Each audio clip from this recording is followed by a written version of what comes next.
Principalement on pêche à la Tiger sur le fleuve, justement la Sweet Tiger Nut là, qui est super. Elles ont des grosses tailles, c'est le top. Et ce qu'on aime bien faire sur ce genre de spot là, c'est vu que c'est une pente douce et que c'est principalement que du mou, on aime bien pêcher en équilibré. Donc pour ça on utilise une petite mousse, on vient percer la Tiger. Et pourquoi j'utilise ce genre de montage? Tout simplement parce qu'en fait on s'est rendu compte qu'avec le temps, quand il y avait beaucoup de passages de péniche, ça nous envoyait tout le limon sur notre spot. Je pense que les carpes trouvaient quand même les appâts, nos tressages, mais ça devait être un peu recouvert et on faisait des piqûres dégueulasses, quoi. Souvent c'était mal piqué ou on faisait beaucoup de décroches.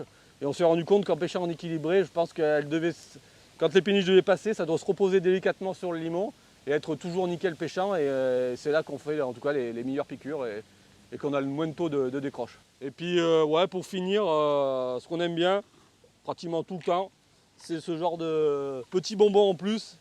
Donc là c'est simple, c'est un petit PVA, généralement comme l'amorçage, du maïs agricole et les Tiger, les Sweet Tiger Nuts, avec évidemment du sel, parce que sinon ça ne tiendrait pas.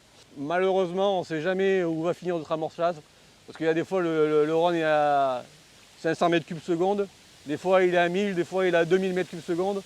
Donc on ne sait jamais réellement, même si on jette en amont notre amorçage, surtout des graines, elles peuvent finir à 20-30 mètres plus bas. Donc au moins je suis sûr qu'il y aura toujours un petit tas d'amorçage juste à côté de mon nèche.